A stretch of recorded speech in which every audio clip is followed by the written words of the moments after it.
இது கர்த்தருடைய வார்த்தை. இந்த மாதம் என் தேவனாகிய கர்த்தர் என் இருளை வெளிச்சமாய் மாற்றுவார்.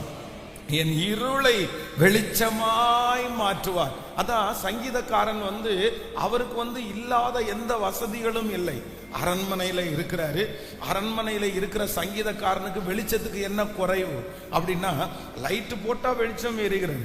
அந்த எந்த இடத்துல கரண்ட் போனாலும், எந்த இடத்துல வெளிச்சம் இல்லைன்னாலும் அரண்மனையிலே இருட்டா இருக்கவே இருக்காது. சங்கீதக்காரன் இருளிலே அல்ல, வெளிச்சத்துல தான் இருக்கிறான்.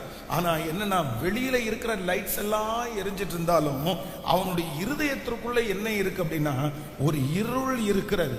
சில காரியத்தை நினைக்கும் போது அது என்ன பண்றதுன்னு அவனுக்கு தெரியல, என்ன முடிவெடுக்கிறதுன்னு தெரியல.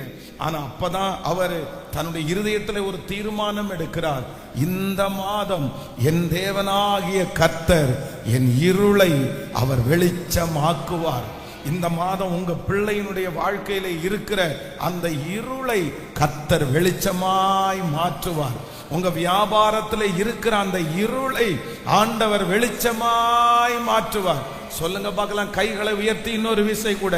என் தேவனாகிய கர்த்தர் என் இருளை வெளிச்சமாய் மாற்றுவார். சொல்லுவோம், என் தேவனாகிய கர்த்தர் என் இருளை வெளிச்சமாய் மாற்றுவார்.